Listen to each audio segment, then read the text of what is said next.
ये कहानी है एक छोटे से गांव की, जहां एक माँ और उसकी बेटी चांदनी रहती थीं। माँ की तबीयत ठीक नहीं थी, मगर घर का गुजारा चलाने के लिए वो रोज खेत में जाकर मिर्च तोड़ती थी। अरे माँ, तुम फिर मेरी बात को अनसुनी करके यहाँ मिर्च तोड़ रही हो। मैंने तुम्हें कितनी बार कहा है कि तुम्हें मिर्च नहीं तोड़नी चाहिए। तुम्हारी तबीयत ठीक नहीं है, तुम मेरी बात क्यों नहीं सुनती? अरे बेटी, तू कब आई? तू नहीं थी तो सोचा थोड़ा काम कर लूं। तेरे रहते तो मैं कोई काम कर ही नहीं पाती। तुम्हारी तबीयत ठीक नहीं है, तुम्हारी भलाई के लिए ही तो मना करती हूँ। मैं हूँ ना माँ, फिर तुम काम क्यों करती हो? सारा दिन यूं ही बैठना मुझे अच्छा नहीं लगता। इतना काम पड़ा रहता है, नहीं करेंगे तो कैसे चलेगा। तू तो हर वक्त इस घर में नहीं रहेगी। आज नहीं तो कल तेरी शादी करनी ही होगी, तब तो अपना काम खुद ही करना पड़ेगा। क्या तुम सारा दिन मेरी शादी के बारे में ही सोचती रहती हो और कोई चिंता नहीं है तुम्हें? बस शादी शादी। क्या मुझे अपने से दूर करना चाहती हो? जिसकी बेटी जवान होती है उसके मन में कितनी चिंताएं होती हैं, ये तो नहीं समझेगी। मुझे वो सब समझने की जरूरत नहीं। तुम अब यहाँ से जाओ, बाकी काम मैं कर लूंगी। मैं एक टोकरी मिर्च तोड़ चुकी हूँ, तेरे साथ थोड़ी और तोड़ देती हूँ। तेरा काम आसान हो जाएगा, आज बाजार भी नहीं जाना पड़ेगा। उसकी चिंता मुझे है। तुम घर जाओ और आराम करो। हाथ तो शाम को लगेगा, तब तक मैं सब काम कर लूंगी। लेकिन मुझे कोई लेकिन नहीं सुनना, जो कहा है वो करो। अब शाम हो गई, पता ही न चला। चारों तरफ अंधेरा छा गया था। चांदनी जल्दी जल्दी घर जाने लगी, क्योंकि उसे माँ की चिंता हो रही थी। चारों तरफ कितना अंधेरा हो गया है। आज मिर्च बीचते बीचते देर हो गई। माँ घर पर मेरी चिंता कर रही होगी। मुझे जल्दी घर पहुँचना होगा। अचानक कुछ बदमाशों ने उसका रास्ता रोक लिया। ये क्या? तुम लोगों ने मेरा रास्ता क्यों रोका? छोड़ो मेरा रास्ता। ओ चांदनी, ये चांदनी रात में कहाँ निकल पड़ी हो? और तुम्हारा रास्ता छोड़ने के लिए थोड़ी ना रोका है। ये बताओ, इतनी रात में अकेली घर जा रही हो तो डर नहीं लग रहा है? चलो कोई बात नहीं, जंगल वाले रास्ते से चलो, हम स्वयं तुम्हें छोड़ आते हैं। मैं जंगल से क्यों जाऊं? मैं उसी रास्ते से जाऊंगी। रास्ता छोड़ दो, वरना अच्छा नहीं होगा। वो तो कर क्या लोगी? क्या कर लोगी, बोलो। बाजार में तेरी वजह से हमारा धंधा नहीं चलता। अच्छी मिर्ची लाती है ना, हम खरीदना चाहते हैं तो हमें देती भी नहीं। तुम लोग आधी कीमत भी नहीं देते, इसलिए नहीं देती। मेरे साथ ऐसा मत करो, हम बहुत इसहाय हैं।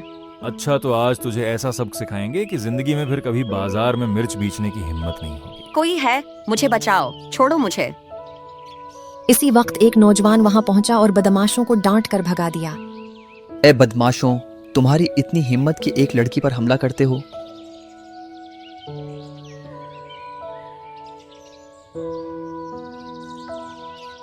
अब आपको डरने की कोई जरूरत नहीं है। आइए, मैं आपको घर छोड़ देता हूँ। वो भाग गए हैं। शुक्रिया, लेकिन घर तक आने की जरूरत नहीं, मैं खुद चली जाऊंगी। मेरे इकलौते बेटे की शादी है। 10 गांव में सबसे अच्छी लड़की चाहिए, कोई भी लड़की नहीं चलेगी। अरे आपके बेटे के लिए तो लड़की ढूंढते ढूंढते थक गया हूँ। मैं 50 से ज्यादा तस्वीरें दिखा चुका हूँ, फिर भी आपको कोई पसंद ही नहीं आई। मैं तुम्हें कम पैसे नहीं दे रही। अच्छी लड़की ढूंढना तुम्हारी जिम्मेदारी है। जैसे भी हो ढूंढो। हाँ ठीक है, मैं सारी व्यवस्था कर देता हूँ। आप चिंता मत कीजिए, अब होगी शादी धूमधाम से। गरीब मतलब झंझट, हमारे साथ तालमेल नहीं बैठ पाएंगे, बात में समस्या होगी। ये कैसी बातें कर रही हो? अल्लाह हमें भी गरीब बना सकते थे। देखिए, लड़की अच्छी होनी चाहिए, बस गरीब होने से क्या फर्क पड़ता है। भाई, मैं राजी हूँ। आप बस, अब तो मैं इसी लड़की से शादी करूंगा। हाँ, मेरा बेटा इतने दिन शादी से मन्ना करता रहा, अब खुद कह रहा है। जब ये राजी है तो मुझे भी कोई आपत्ति नहीं। शादी की तैयारी करो। वक्त गुजरा, वो नौजवान चांदनी का शौहर बना। अरे चांदनी, मैं कई दिनों से देख रहा हूँ तुम उदास हो। क्या बात है, बताओ ना। यहाँ रहने में कोई परेशानी है क्या? अगर कोई बात है तो मुझे बताओ। ऐसी कोई बात नहीं, यहाँ मुझे कोई समस्या नहीं है, लेकिन माँ घर पर अकेली है। मैं कभी उनसे दूर नहीं रही, ऊपर से वो बीमार भी रहती है, उन्हें की चिंता हो रही है। ओ, अब तो ऐसा करते हैं, चलो मैं तुम्हें कुछ दिनों के लिए मायके छोड़ आता हूँ। वहाँ रहाओ, माँ को भी अच्छा लगेगा और तुम्हें भी अच्छा लगेगा। तुम्हारा भी मन हल्का हो जाएगा। क्या कहती हो? सच? मैं सोच रही थी कि अगर माँ को यहाँ ले आए तो क्या उसमें कोई दख्त होगी? इससे क्या हल निकलेगा? अगर माँ से इतना ही लगाव था तो शादी, क्योंकि इस घर में रहना है तो जैसे मैं कहूँ वैसे रहो, नहीं तो अपने मैके चली जाओ, यहाँ तुम्हारे लिए जगह नहीं होगी। अगर ऐसा है तो मैं अपनी माँ के साथ ही रहूंगी।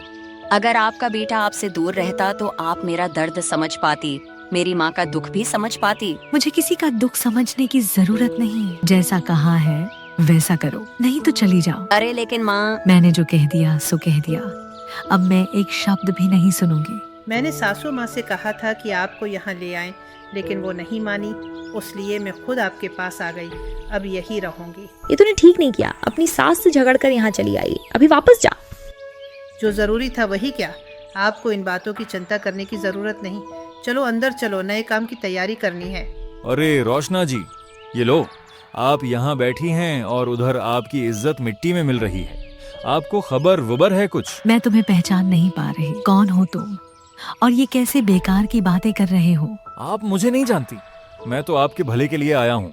मेरी बात नहीं मानेंगी तो आप ही का नुकसान होगा। हमारा नुकसान? कैसा नुकसान? देखिए, आपकी बहू आपके खानदान की इज्जत खत्म कर रही है, अपने गांव के हाट में समोसे बेच रही है, लोग तरह तरह की बातें बना रहे हैं, कहते हैं वाह अमीर परिवार की बहू चली समोसा बेचने। बताइए भला बदनामी किसकी होगी? आप ही की ना होगी? बताइए, इस मक्खनलाल की बात मानकर उसे बाहो बनाना मेरी सबसे बड़ी गलती थी। अब इज्जत कुछ नहीं बची, अब क्या करूं? मैं तो कहता हूँ रोशना जी, अगर इज्जत बचानी है तो उसे रोकना होगा, नहीं तो लोग तो यूं ही तरह तरह की बातें बनाते रहेंगे। फिर आपको तो पता है, तुल का तार और राई का पहाड़ बनते देर न लगती। नहीं, मैं यूं चुप नहीं बैठूंगी, कुछ ना कुछ तो करना ही होगा। इस लड़की ने तो मेरे घर में इस शांति फैला दी। सास गुस्से में चांदनी के घर पहुंची और उसे बड़ा भला कहने लगी। तुम्हारी इतनी हिम्मत, मेरे घर की बहू होकर ये सब काम कर रही हो? छी छी, तुम्हारी वजह से मैं कहीं मुंह दिखाने लायक नहीं रही। माँ, आप यहाँ? क्या हुआ? घर में कोई परेशानी है क्या? अपने पापी मुंह से मुझे माँ मत कहो, इस मुंह से तो अपनी माँ को ही माँ कहो, वही तुम्हारे लायक है। क्या हुआ है? आप इस तरह क्यों बोल रही हैं? आप तो हमें बेइज्जत कर रही हैं। हमने क्या कहा है? अरे इतनी सी बात सुनकर अपमान लग रहा है? बाजार में समोसे बेचती फिरती हो, इसमें अपमान नहीं लगता? ये आप कैसी बातें कर रही हैं माँ? उसमें अपमान कैसा? मैं अपने पैरों पर खड़ा होना चाहती हूँ, अपनी माँ की सेवा करना चाहती हूँ। मेरे घर की बहू होकर ये सब नहीं चलेगा। अब तुम्हारे साथ हमारे घर का नाम जड़ा है, लोग बातें बना रहे हैं। लोग जो चाहे कहीं, मैं ये काम बंद नहीं करूँगी। माँ के इलाज के लिए जरूरी है। बहू, मैं कह रही हूँ फौरन ये दुकान बंद कर दो, नहीं तो अच्छा नहीं होगा। मैं दुकान बंद नहीं करूँगी, आप जो चाहे कर लें। मेरी बेटी की कोई गलती नहीं है, उसे उस तरह मत कहिए।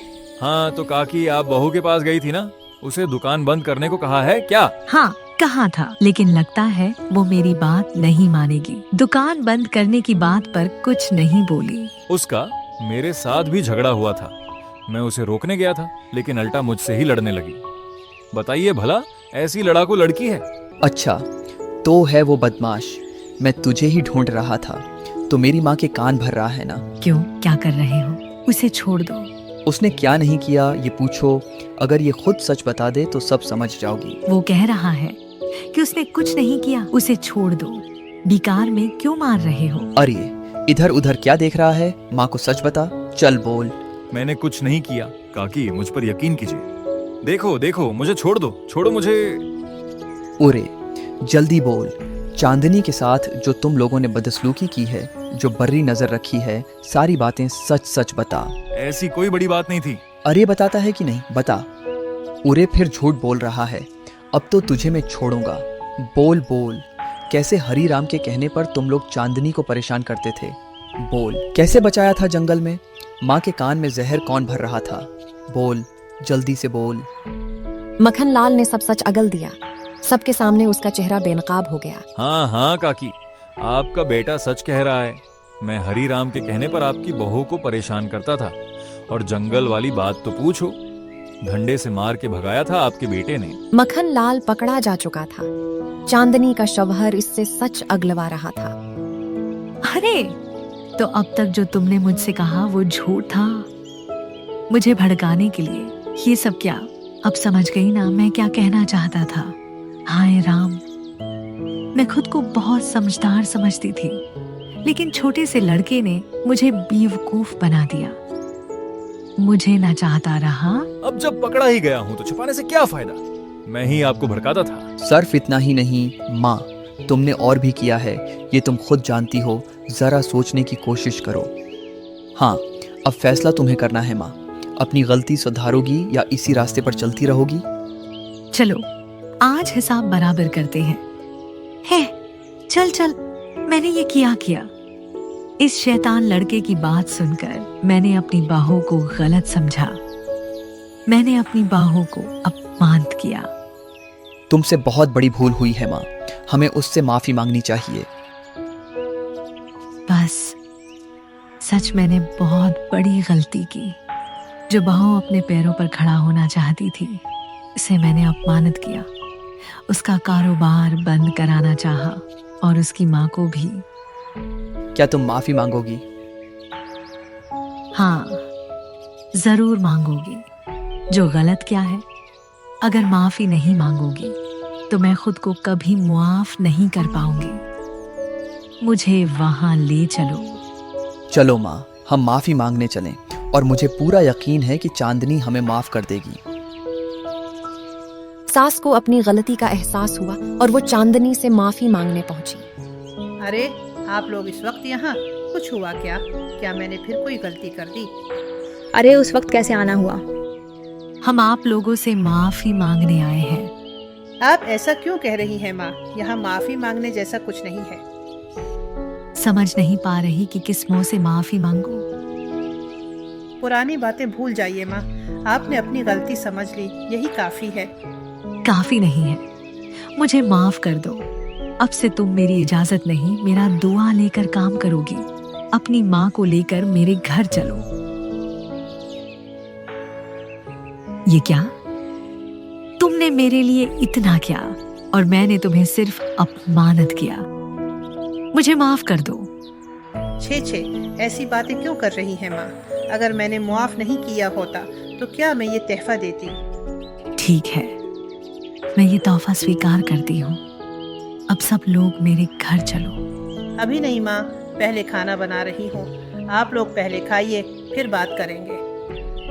अब बता, क्या हमारे साथ चलोगी? मैं तो तुम्हें लेने आई थी।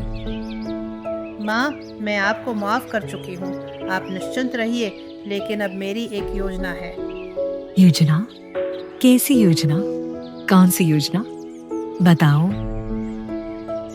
मेरी योजना है कि मैं उसी घर में रहना चाहती हूँ और उस घर की आंगन में तीखी मिर्च की खेती करूँगी। उसी मिर्च से मैं नए तरीके के समोसे बनाऊंगी। अगर आप लोग राजी हों। हम फिर भी नहीं कहेंगे। नहीं, ऐसा कैसे हो सकता है? तुम शुरू करो।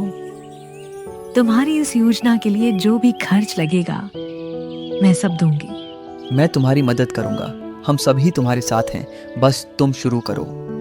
आप लोगों का बहुत शुक्रिया। क्या कहूँ, आपका शुक्रिया के लिए शब्द कम पड़ गए हैं। शुक्रिया देने की जरूरत नहीं, तुम सफल हो जाओ। हमें और क्या चाहिए? हम चाहते हैं कि तुम सफल हो, बस यही हमारी खुशी है।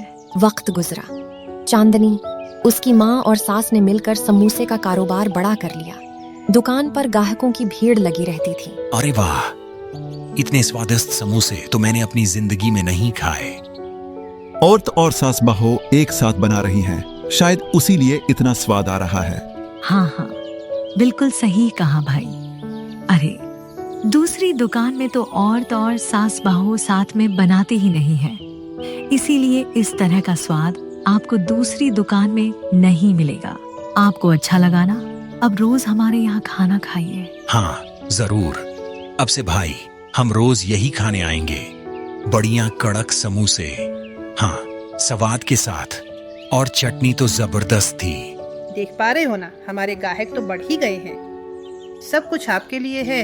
आप लोग साथ नहीं होते तो मैं कुछ नहीं कर पाती। सब कुछ तुम्हारे हौसले की वजह से हुआ है। हमें चाहिए था कि हम तुम्हारे साथ पहले ही खड़े होते। अब और कोई डर नहीं, हम इस बार तुम्हारे सपनों की राह में सफल होंगे।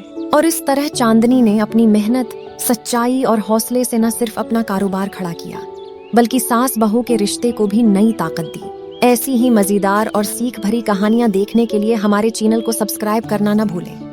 मिलेंगे अगली कहानी में।